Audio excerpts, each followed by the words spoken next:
ขอเจริญสุขพ่อแม่พี่น้องศรัทธาญาติโยมท่านผู้ฟังทั้งหลายอันเป็นมิตรในทางธรรม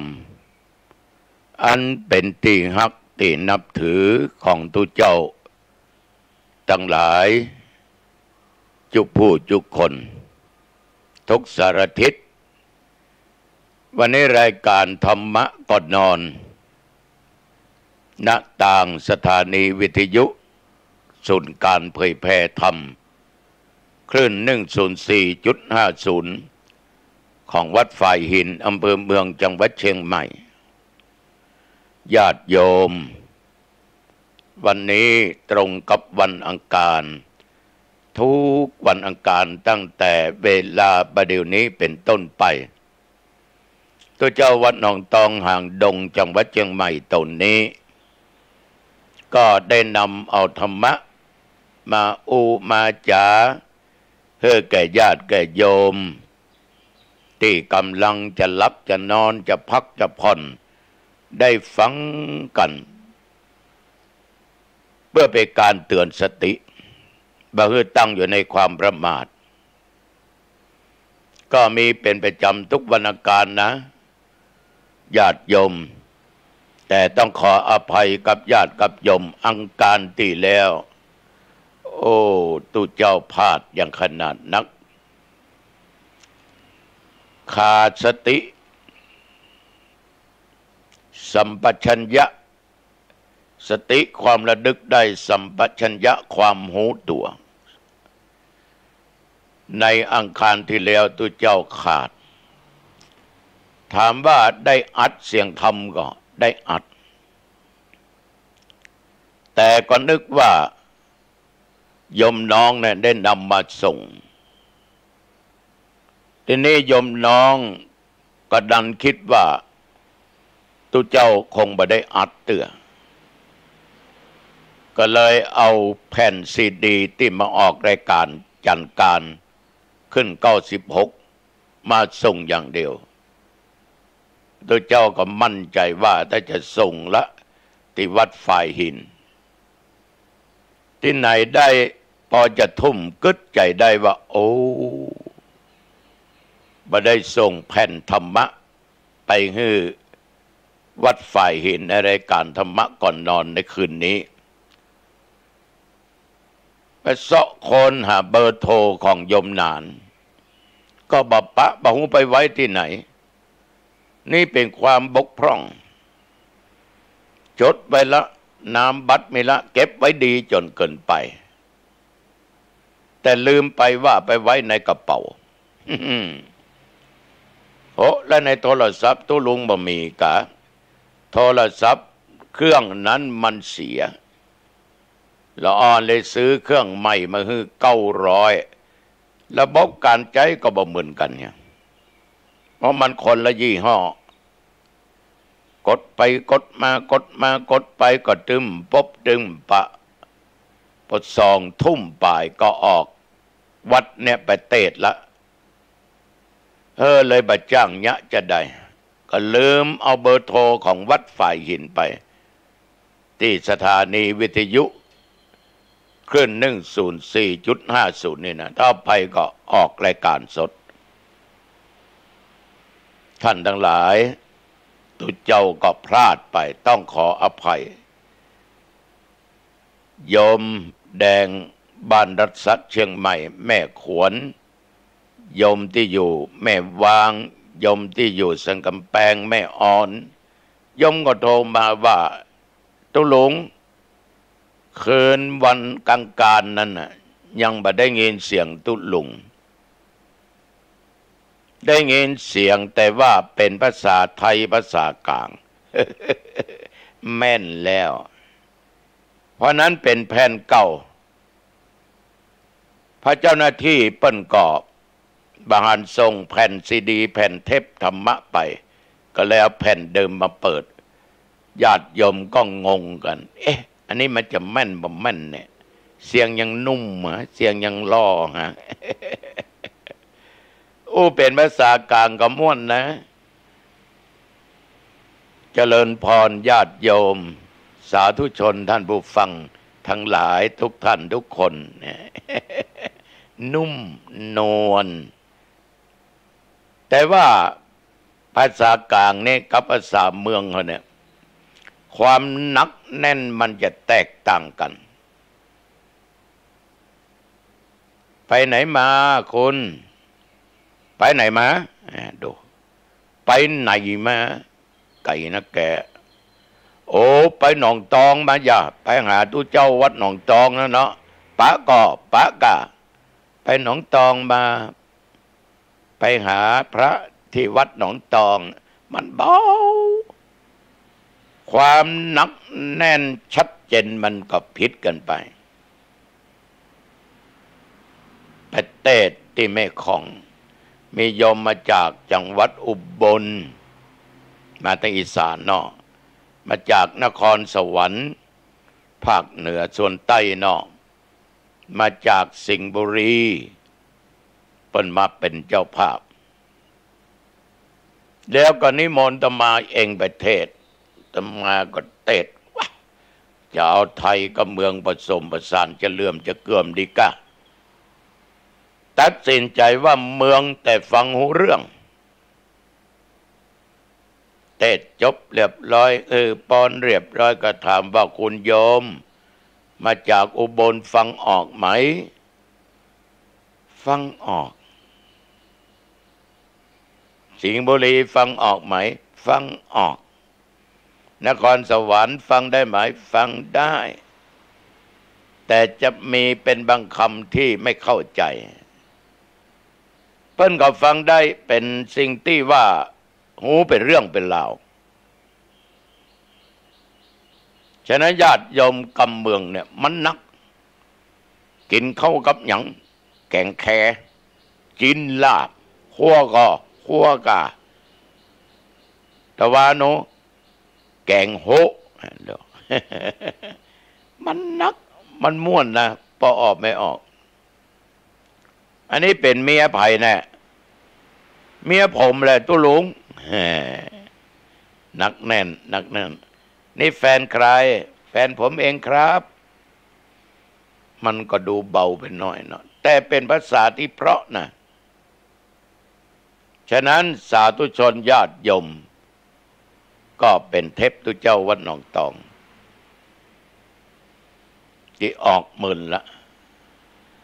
แล้วก็ต้องขออภัยกับโยมที่เป็นแฟนรายการธรรมะทุกท่านทุกคนด้วยนะอายุอานามของตุเจ้ามันก็ยังว่าญาติโยมปุ้งขึ้นมาจัดนักนะได้ถึง26,600 ป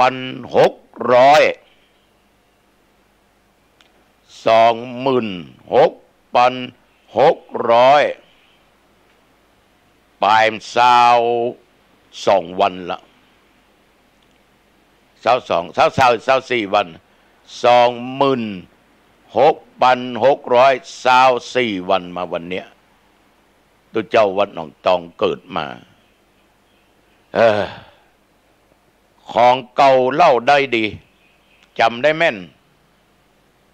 ของสัมผัสหูใหม่ๆหันใหม่ๆมักลืมเฮ้ยป่อไม่ออกเป็นจะได้พ่องลืมก็ลืมแต่ลืมตัวเนี้ยญาติโยมอย่าถลำลืมความดีนะอย่าลืมสร้างคุณงามความดีนะวงเล็บอย่าลืมฟังตุหนองตองเทศนะเห็นแหละอย่าไปลืมตุเจ้าหนองตองเทศเน้อเมื่อคืนทุกวันอังคารพอออกไม่ออกบางคนเป็นแฟนพันธุ์แท้บ่ลืมตุหลงบ่ลืมใบ่ลืมบอดอะนั่งเฝ้าวิทยุฮะถึงเวลาก็เปิดฟังตุหลุงโอ้โหม่วนอกม่วนใจชื่นอกชื่นใจพอดึกแล้วเนาะยังท่าฟังกันอยู่อะแม่ออกหลายคนบอกว่าเอาเป็นเปื้อนยามลับนอนฟังตู้เจ้าหนองตองเตดลับไปเลย ดีกับฟังไปโดยลับไปโดยอะ ถามว่าได้บุญก็โอ้ได้เพราะใจเบื้องต้นคิดจะฟังอยู่แล้วตั้งใจฟังอยู่แล้วแต่นอนฟังมันก็เลยลับสงบญาติโยมฟังธรรมะแล้วลับเป็นสุขถึงบ่หูเรื่องแต่มันลับไปก่อนได้ฟังธรรมโอ้ญาติโยมถ้ามันตายกำนั้นนะขอสุมาเตอะจิตมันดับกำนั้นนะโยมทั้งหลายเสียงธรรมมันมีในจิตในใจโลกมันเป็นแสงสว่างโลกนอกได้บุญละโลกได้ปัญญาละโลกเป็นแสงสว่างส่องตั้งไปล่ะไปสู่สุคติไปสู่สุคติสาธุชนญาติโยมต้องขอบใจต่อโยมนะยักการยักงานอิดอ่อนขนาดยังมาฟังตุน้องตองเต้ดปอดึกปอดื่นหน้านี้สมัยฝนตกตัวเหี้ยโอ้ยอากาศมันดีมันเย็นมันบ่ฮ้อนมันน่านอนหลับนะเนาะ ว่ายายพ่อเขาแม่เขาขอบใจที่ตั้งใจฟังแต่ว่าในชีวิตของเฮาเนี่ยทุ่มเทกับการทำมาหากินมันนักทุ่มเททำมาหากินมันนักถ้าเอาบะเนี้ยเอาบะทำบะแสวงหาเฮาก็มีอย่างกินเฮาก็มีอย่างใจบะมีอย่างตานตัวบะมีกินบะมีใจบะมีอย่างตานตัวญาติโยมฉะนั้นชีวิตต้องดิ้นรนต่อสู้ต้องเสาะหาปัจจัยต่างๆเหล่านี้มากำจูอุดหนุนได้กินได้ใจได้กินได้ตานอาตมาเนี่ยถ้าจะตานกุยสลากที่วัดหนองตองนะอาตมาเหมือนเปิ้นหวยเหตุใดเหมือนเปิ้นอาตมาจะมองถึงศรัทธาญาติโยมว่าและดูเนี้ยระหว่างเนี้ยญาติโยมมีรายได้ก่อนอาตมาจะตานกุยสลากนี่สิงหากันยาพอเดือนสิงหาบวกกันยาเนี่ยญาติโยมเป็นเดือนที่ญาติโยมเที่ยวหนองตองเปิ้นมีรายได้มีสวนลำไยก็ได้เก็บลำไยขายคนรับจ้างขึ้นก็ได้ตังคนเดินเข่งก็เดินซ้าก็ได้สตางค์คนไซก็ได้สตางค์วันละ250 300 400แล้วแต่ความสามารถเปิ้นก็สามารถมีรายได้จุนเจือครอบครัวเอาพ่อใบหน้าญาติโยมก็ยิ้มนะจะมาจะตานกุยสลากประกาศตั้งแต่ต้นปีเลยญาติโยมปีหน้านี่เดือนกันยาเขาจะตานกุยสลากเน้อเขาจะพอก่อนมันตรงวันเสาร์วันอาทิตย์ที่7ที่8อย่าบอกว่านอเอาวันที่มันตรงว่าวันที่นะก็ยังมาแน่นอนศรัทธาเปิ้นก็รู้ว่าระยะนั้นมีรายได้เมื่อมีเงินมีทองมีเข้ามีของมีปัจจัยตึงกินตึงใจตานมันก็พร้อมแม่นก็ญาติโยมแต่ตุเจ้าก็บอกว่าอย่าทำเกินนะเหล้ายาอย่าได้มาเลี้ยงกันนะโยมตานไปตามที่โยมจะตานได้อย่างเอี้ยจะตานกฐินวันที่25 ตุลาคมเพราะมีโยมเป็นเจ้าภาพแจ้งความประสงค์ไว้25 ตุลาคมผมจะทอดกฐินเนิดตุหลุงช่วยกันสร้างที่ปฏิบัติธรรมนะและตุหลุงก็บอกคือไผก็ได้ไปจะมาร่วมเป็นกฐินสามัคคีก็ได้เอาคนต้นก็บอกไปโยมแดงบ้านหลักศักดิ์ข้าเจ้าก็จะเอาต้นหนึ่ง ขอบใจนะทำไปตามที่ทำได้คนที่พร้อมถึงศรัทธาพร้อมถึงวัตถุสิ่งของปัจจัยเอาได้ เอาผอมน้อยเอาน้อยผอมนักเอานักผอมปานกลางก็เฮือมเฮืออึงเฮือพอหายพอดีเนี่ยอย่างจะไปเกินไปเฮือตุกไปเฮือเดือดร้อนพร้อมถึงผัวพร้อมถึงเมียพร้อมถึงลูกถึงเต้าโอ้โหมันม่วน25 ตุลาเป็นหน้ากฐินละนะเนี่ยญาติโยมทั้งหลายบางอย่างเนี่ยเขาจะต้องดูกาลเวลาตัวเองสาธุชนญาติโยมทุกวันนี้อย่างวันนี้ญาติโยมก็ดิ้นรนเสาะหาไปค้าไปขายค้าขายอยู่ที่บ้านไปเหนือใต้ตกออกไก่ใกล้ไปทำการทำงานตามตำแหน่งหน้าที่ได้รับมอบหมายบางคนก็ไปเหมางานเหมาสร้างบ้านจัดสรรกาเหมากับวัดกับว่าแปลงโบสถ์วิหารพระธาตุเจดีย์ศาลากำแพงกาอย่างคนที่ไปแปลงวิหารนั่นนะจ้างเขาวันละ500 บาทบางวันก็เหลือ2 คนบางวันก็3บางวันก็4แต่เดือนหนึ่งก็ตกหลายหมื่นเหมือนกัน ทำมานี่ก็ได้6 เดือนละ7 เดือนเข้ามาแล้วก็ยังจะเริ่มมุงกันอยู่ดินเพิ่งจะมาส่งกันเนี่ยมาสักกี่วันเนี่ยฉะนั้นสาธุชนญาติโยมท่านผู้ฟังงานคือเงินเงินคืองานบันดาลสุขถ้าอยากทุกข์ไม่ต้องทำงานนอนอยู่บ้านสบายแต่ทุกข์บ่มีอย่างมากินมาใจก็ห้อมไปเสาะไปบดิ้นรนเสาะหาลูกเงินทองวัตถุสิ่งของต่างๆที่เขาหิหามาได้ญาติโยมมันก็เป็นของเฮานั่นนะมันก็เป็นของเฮานั่นนะแต่จะไปยึดมั่นถือมั่นนานี่ก็ของกูสวนนี่ก็ของกูบ้านหลังนี้ก็ของกูทรัพย์สมบัติต่างๆในบ้านนี่ของกูผัวก็ผัวกูใครอย่ามาต้องเมียกูใครอย่ามาแตะอันนี้ก็ลูกกู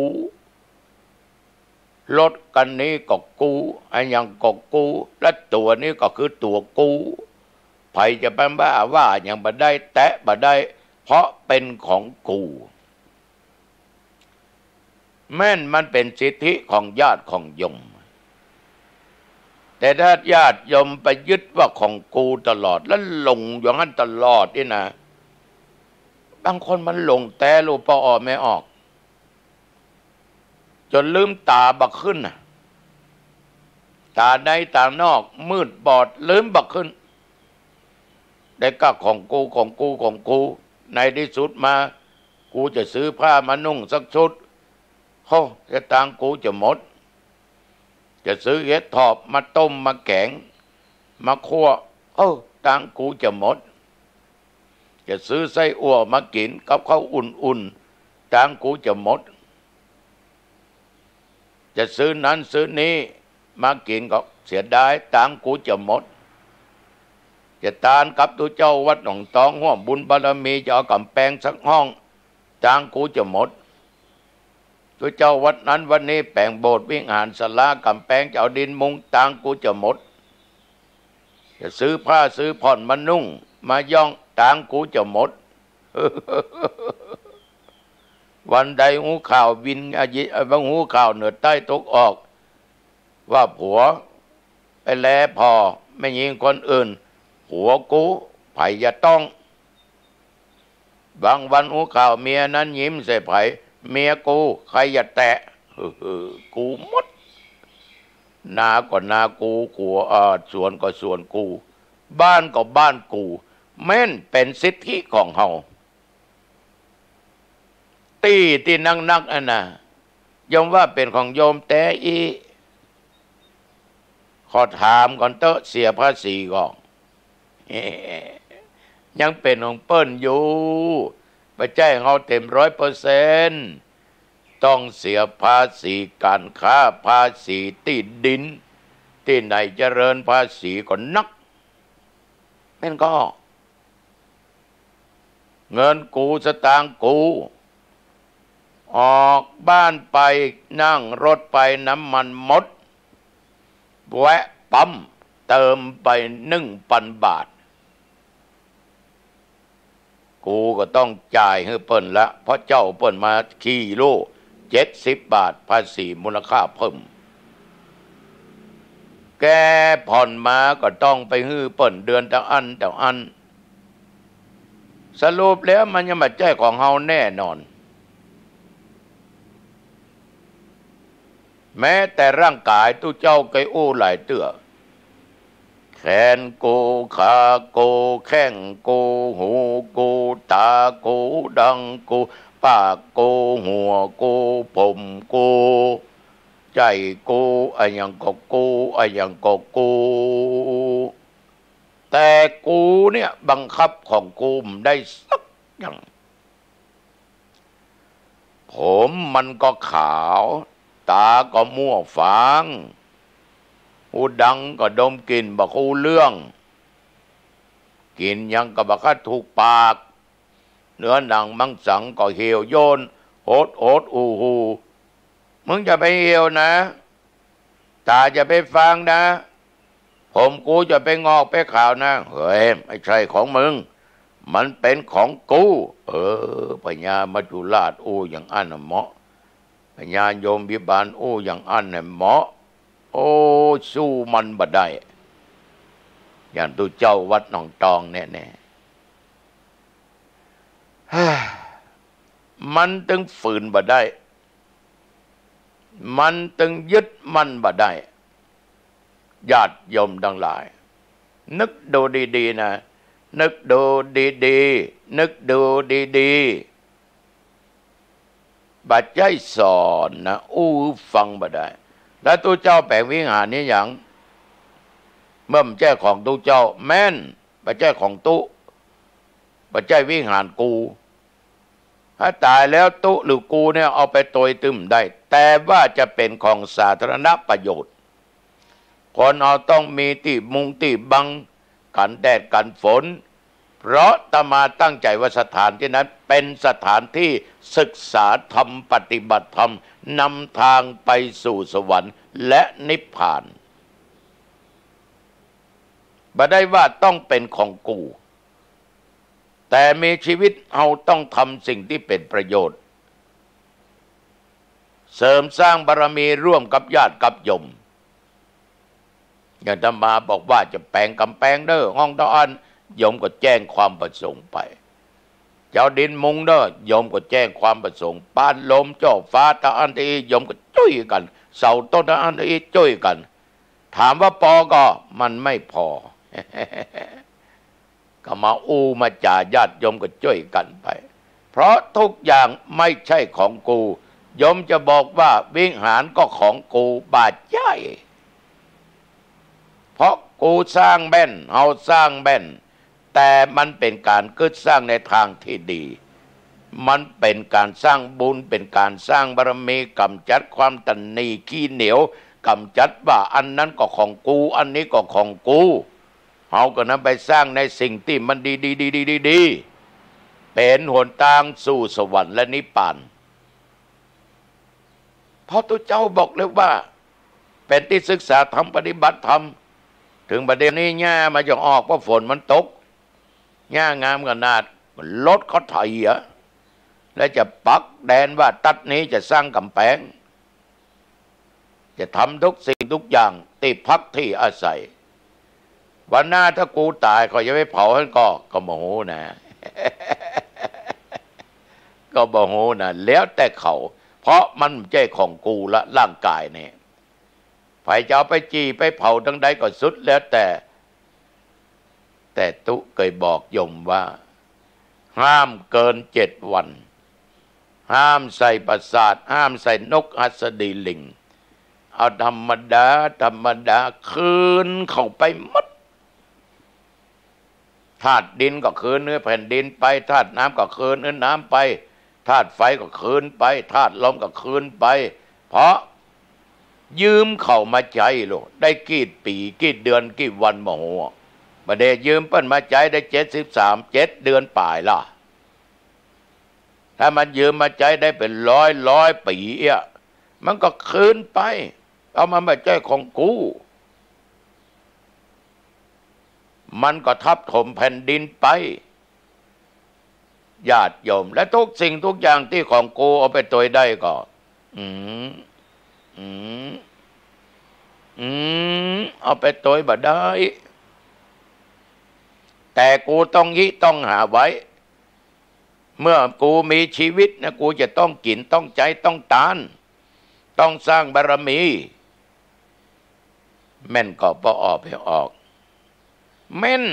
โยมว่ามาแม่นแต่ว่าแม่นยิงกำเดียวอะแม่นขนาดอะมาถ้าลบไปถ้าลีกอะโอ้มีโยมคน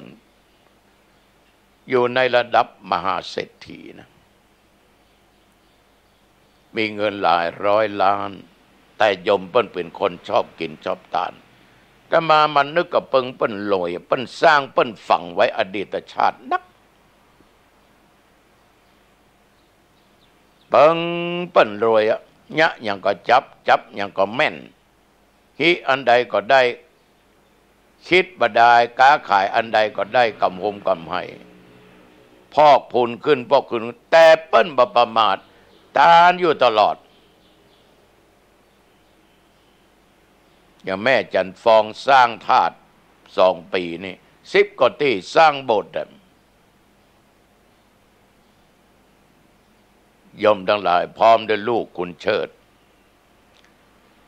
แม่ออกคนหนึ่งแก่ตัวแล้วสร้างวัดหนึ่งเปิ้นมีเงินนักอะเนาะเปิ้นนี้หามาตั้งหลายชาติหลายภพละก็วัดนั้นว่าเดียว300 กว่าล้านประเดี๋ยวนี้จะมาแป่งที่ประชุมคณะสงฆ์เฮาฮ้องว่าพุทธมณฑลหลายร้อยล้านบาทบางคนโอ้เสียดายเอาไปแป่งมันอย่างเสียดายตัวมันจะได้ไปอยู่ก็อยู่ในจิตในใจเป็นบุญเป็นกุศลญาติโยมเป็นการเสริมสร้างบารมีแสดงว่าที่เปิ้นมีอดีตชาติเปิ้นสร้างไว้มากเปิ้นเลยบ่เดือดร้อนอิมากาขึ้นอยู่เย็นเป็นสุขได้ผัวก็ผัวดีได้เมียก็เมียดีได้ลูกเต้าก็ลูกเต้าดีพอมันนึกถึงหลวงปู่ทองพระพรหมมงคลโอ้โหหลวงปู่ปากเป็นประกาศสิทธิ์พ่อใหญ่เพราะมีสัจจะหลวงปู่คิดจะสร้างนั้นสร้างนี้สร้างนั้นมีญาติโยมไปจุยกันโอ้ทุกเจ้าหนองตองบ่เกิงบ่วินหลวงปู่นะแต่หลวงปู่ก็ฝากศาสนาไว้กับทุกเจ้าเหมือนกันลูกป่อไปก่อนนะลูกอยู่สืบต่อศาสนานะวันคล้ายวันเกิดเมื่อปีที่แล้วอาตมาเลยมีกำลังใจญาติโยมท่านผู้ฟังทั้งหลายสิ่งดีๆมันเข้ามาญาติโยมทุกสิ่งทุกอย่างนั้นเฮามีสิทธิ์หมดตายเมื่อใดสิทธิ์หลุดทันที เหมือนกับญาติโยมเข้ากลุ่มชาปนกิจศพประกันชีวิตเข้ากลุ่มไม่ลิมเข้ากลุ่มที่อันเข้ากลุ่มที่นี่กลุ่มครูกลุ่มยังกลุ่มข้าราชการตายแล้วเงินมีปันเลอะนี่โยมถึงอู้ไม่ก็แต่ถามว่าได้ใจก็ไม่ได้ใช้เตรียมตัวก่อนตายคนที่มีชีวิตเปิ้นจะใจกินใจตาลถ้าเขาคิดถึงกินตาลนะกรรมอันก็แบ่งกันก็แม่ก็แม่กูโลพ่อก็พ่อฮาโลแบ่งกันยื้อแย่งแบ่งทรัพย์สินอย่ามีเรื่องราวเกิดขึ้นแต่ว่าวันศุกร์พ่อแม่ตายละทรัพย์สมบัติลูกเต้าเนี่ยมาเกิดเรื่องกินเรื่องตาลเรื่องแบ่งสมบัติก่อนเลย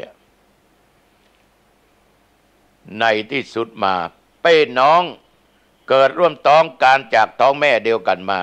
เลือดเนื้อเชื้อไขของพ่อของแม่ต้องมายื้อแย่งทรัพย์สมบัติแม่ก็นึกว่าเป็นของมันนี่มาสักกี่ปีข้างหน้าลูกมันก็จะมาเอามันไปแล้วนะฉะนั้นมันหมดสิทธิ์มาได้อย่างติดตามตัวไปสักอย่างนอกจากบาปกับบุญเท่าอันเศรษฐีคนนี้เช่นเดียวกัน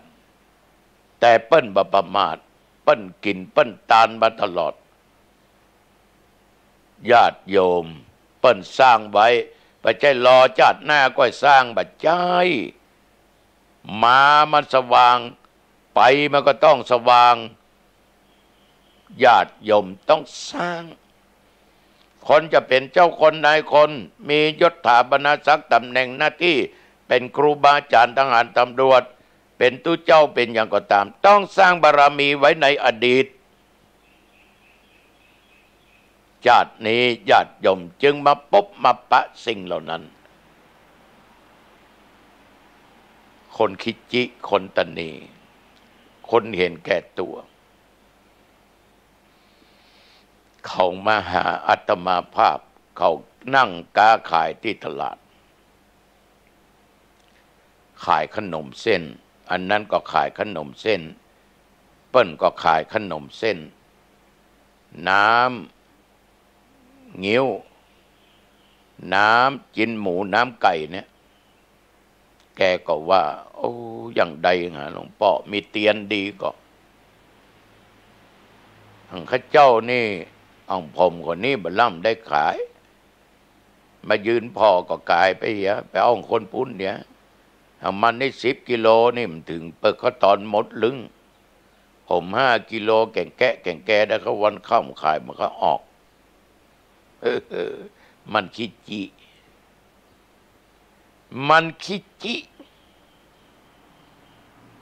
ไอ้ขนมเส้นถุงเท่าใด20พอเตียวกายไปเอาผ่านปุ้นถุงเท่าใดพี่20เอาปุ้นเนี่ยเพราะอดีตชาติมันคิดจิมันเป็นคนที่ว่าหันแก้ตัวเกิดมาจากนี้เปิ้นก็เลยบังหันมัน10 กิโลกับ5 กิโลเนี่ยมันพิษกันขนาดนักแต่อย่าลืมปากเป็นเอกเลขเป็นโทจิตใจเนี่ยเป็นสิ่งสำคัญต้องมีเมตตาธรรมกรุณาธรรมปิยวาจาเจรจาอันอ่อนหวานเฮาฮักเขาเมตตาเขาก็ฮักเอาเมตตาเฮาอินดูเขาก็อินดูเฮาโยมบ่ต้องไปตามเตียนที่ไหนอ่ะมันเป็นกรรมอดีตชาติของโยมเป็นคนเห็นแก่ตัวขี้โลภขี้โกงจะไปว่าตุลุงเนอะตุลุงต้องว่าซื่อพยายามสร้างคุณงามความดีไปสิ่งใดเพื่อแผ่ก็เพื่อแผ่ไปแต่อย่าให้ได้ขาดทุนเอากำไรน้อยๆถ้ามันถุงซาวเปิ้นถุงซาวเปิ้นพร้อมมีเป็นหนังปองปุ้นมัน20 บาทใส่ถุงเหมือนกันฝีมือก็บ่ถึงขั้นถุงเต้าเดียวกัน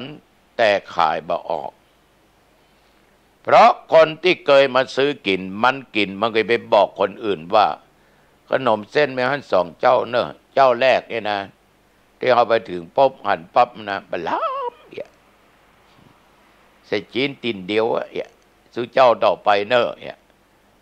มันมักมะเขือส้มมันมักจีนใส่จีนคือมันเปิ้นเอากำให้น้อยอันนี้จะเอากำให้นักขี้โลภมากเลยลาภหายนี่อย่างหนึ่งบุญปรมีที่อดีตชาติสร้างมาน้อยเนี่ยพ่อค้าแม่ขายทั้งหลายฟังไว้ลูกค้าเตียวพันไปพันมามันแปลกนะญาติโยมสิ่งที่มันน่าเชื่อมันเป็นสิ่งที่น่าคิดเปิดขายร้านข้าวมันไก่อย่างเดียวกันหันเปิดขายม่วนมาเปิดแข่งซื้อโต๊ะซื้อเก้าอี้ซื้ออะไรอย่างปั๊ดเนี่ยอย่างดีมันก็ไหลเข้าไปร้านเก่าโลไม่คนเขาเนี่ยก็ลองจิ้มเดินปลายหายแซบไปมีเจ๋งใบเฮงสกับเพราะอันอย่างญาติโยม1บุญบารมีเก่า2ฝีมือคุณภาพ3จิตใจนั้นต้องอบอ้อมอารี4มีเมตตาธรรม 5ไม่เห็นแก่ตัวมากจนเกินไปอันนี้ตู้เจ้ายังว่าไม่เห็นแก่ตัวมากจนเกินไปแสดงว่าต้องมีอยู่พ้องคนเฮาค้าขายต้องเอากำไรคนเฮาเนี่ยอย่างก็ต้องหวังได้แม่นก็ญาติโยมท่านผู้ฟังทุกอย่างเนี่ยเอาเอาหามาเอามีสิทธิ์แต่ว่าสิทธินั้นเมื่อเฮาตายมันเป็นของคนอื่นสืบต่อไปถ้าผัวตายก็เป็นของเมียถ้าเมียตายก็เป็นของผัวพ่อแม่ตายก็เป็นของลูกของเต้าต่อไปก็สืบเช่นหลานเช่นเหลนหลนหลินลินลี่ไปอันนะมันบ่ได้เป็นของเฮาไปตลอดอย่าประมาทนะโยมนะอย่าประมาทนะ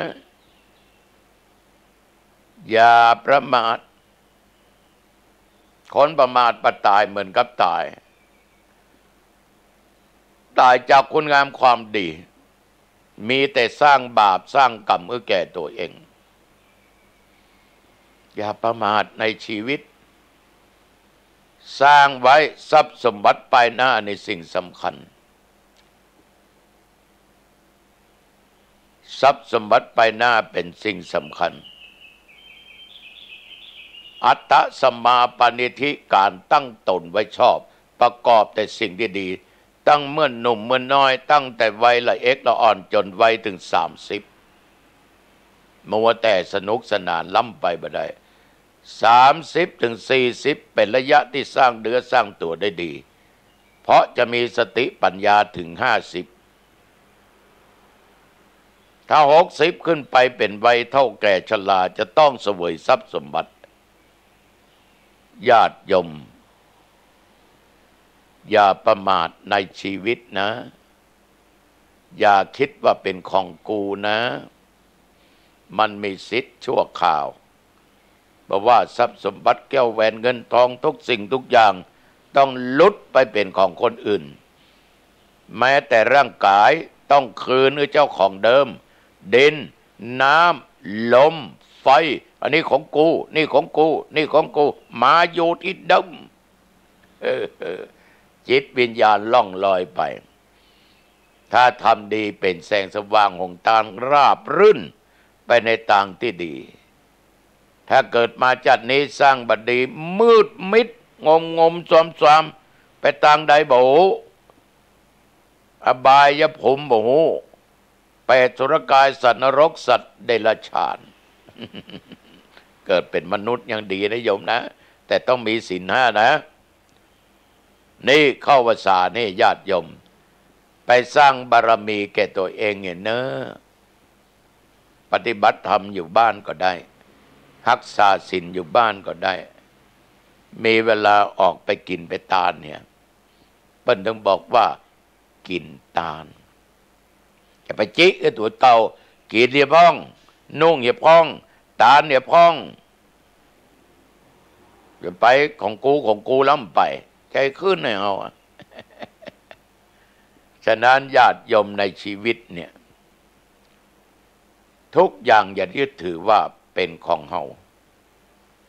แม้แต่เฮามีสิทธิ์แต่ก็เป็นสิทธิ์ชั่วครั้งชั่วคราวเท่านั้นปัจจุบันโยมกำลังมีความทุกข์ก็อย่าคิดว่าทุกข์ของตัวเฮานั้นมันนักกว่าคนอื่นมักได้ยินได้ฟังญาติโยมระหว่างโควิดว่าทุกข์การค้าการขายก็บ่ได้ค้าขายการทำงานก็บ่ได้ทำเพราะว่าตำแหน่งใดๆทั้งสิ้นโยมก็มาบ่นว่าทุกข์โยมอย่าคิดว่าคนอื่นบ่ทุกข์นะอย่าคิดว่าความทุกข์ของตัวเองนะจะนักกว่าคนอื่นบ่ได้ญาติโยมถ้าโยมคิดอย่างนั้นโยมยิ่งจะทวีความทุกข์ยิ่งขึ้นไปอย่าคิดว่าตัวเองทุกข์กว่าคนอื่นอาตมาเคยบอกโยมหลายครั้งแล้วว่าอย่าไปมองคนอื่นว่าเป็นคนมั่งคนมีร่ำรวยมี ทรัพย์สมบัติแก้วแหวนเงินทองมีตำแหน่งหน้าที่มียศถาบรรณศักดิ์อย่าไปมองอย่างนั้นเปิ้นมีเพราะเหตุใดมียศเพราะอะไรอย่างตำแหน่งเพราะอย่างต้องคิดอย่างอี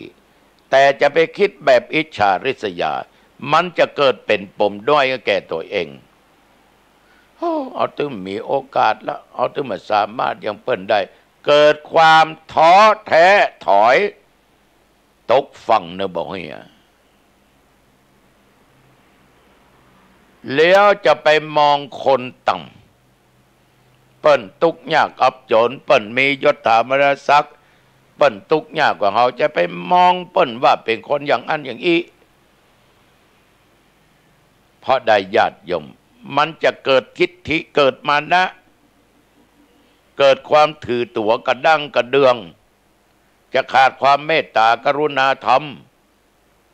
จะไปซ้ำเปิ้นอยู่ตลอดเวลาบ่ได้ตุขอฝากไว้กับญาติกับโยม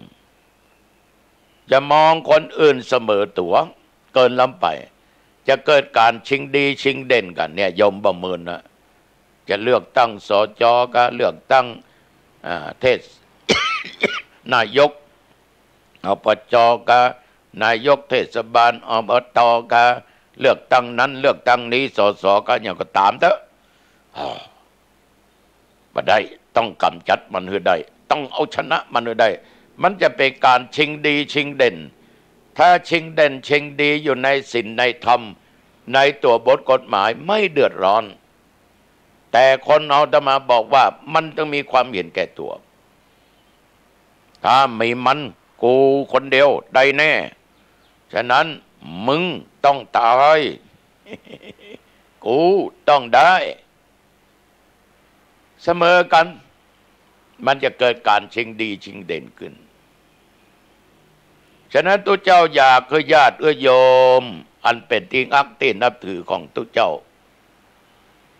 มองคนอื่นเป็นเปื้อนร่วมสุขร่วมทุกข์เกิดแก่เจ็บตายเหมือนกันทั้งสิ้นเขาก็คน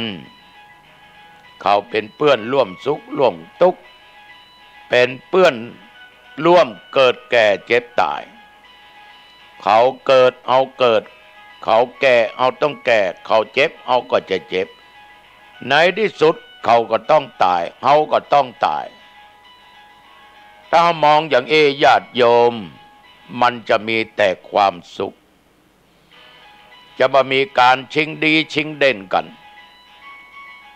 เขาจะสร้างอยู่ในคุณงามความดีบัดตั้งในความประมาทอันนี้เสียงโทรศัพท์มันดังมาดูเจ้าก็ปล่อยไว้ก่อนก็เด็กไปกดไปหาเปิดเนาะก็ธรรมดานะญาติโยมบางท่านก็มีปัญหาบางท่านก็มีนั้นมีนี้ใครหูใครถามเอาแล้วนะทรัพย์สมบัติเตียวหามาได้อย่าได้ยึดว่าของเหล่านั้นเป็นของเฮาจริงอยู่เฮามีสิทธิ์แต่ว่าสิทธิ์นั้นเป็นสิทธิ์ชั่วคราวเนอะประเมินบรรนานก็จะคืนเงินเปิ้นเมื่อเป็นอย่างอี้อย่าประมาทดึกแล้วเนาะปิดตู้บ้านหรือยังโยมให้เรียบร้อยประตูหอตู้เงินหน้าต่างปิดเรียบร้อยดับฟืนดับไฟเนอะโยมเนอะถ้าก่อไฟนะอาบน้ำอาบท่าแต่งเนื้อแต่งตัวจะปะแป้งก็ปะแป้งอย่าเก็บของมีค่าไว้เป็นตี้เป็นตี้เป็นตี้เก็บของอันตี้จะใจพวกพอให้มันหันได้ทีเข้าห้องพระเข้าห้องนอนไหว้พระ5 ครั้ง 1. พระพุทธเจ้า 2. พระธรรม 3. พระสงฆ์ 4. พระบิดามารดาคือพ่อแม่ 5. พระคือครูอาจารย์ไว้ถึงพระพุทธพระธรรมพระสงฆ์ครูบาอาจารย์เรียบร้อยนึกถึงผู้มีพระคุณทุกท่านนึกถึงสิ่งที่คุณงามความดีที่เราสร้างญาติโยมสวดมนต์เรียบร้อยนั่งสมาธิตั้งจิตตั้งมั่นบ่ต้องเมินต้องกำหนดได้กี่วินาทีกี่นาทีก็สุดแล้วแต่ง่วงแล้วพร้อมแล้วก็แผ่เมตตาเจ้ากรรมในเวรเทพบุตรเทวดาสรรพสัตว์ญาติวงศาบุพการีผู้มีพระคุณทั้งหลายแผ่เมตตาหมดแล้วก็แผ่เมตตาตัวเองขอข้าพเจ้าเกิดมาชาตินี้ชาติไหนชาติใด อันว่าความทุกข์ความยากความลำบากความอดความกั้นความอยากจงอย่าได้เกิดมีแก่ข้าพเจ้าเกิดมาชาติไหนชาติใดขอได้พบพุทธศาสนาพบพระสิริยะเมตไตรอธิษฐานไปทบทวนดูข้อศีลวันนี้บริสุทธิ์บักฆ่าบักลักบักโลภบักโกงมานอกใจผัวมานอกใจเมียบัจุบัหลอกบัลวงบัติสินนินทาบัเพ้อเจ้อบัด่าไผแต่สิ่งที่เป็นจริงสิ่งที่มีแต่บัดื่มเหล้าบัเอาสิ่งเสพติดบริสุทธิ์หลับสบายนะโยมนะตื่นมาสบายหน้าตาสดชื่นอายุวันโนสุขังบลังพบกันใหม่อังคารหน้าเจริญพร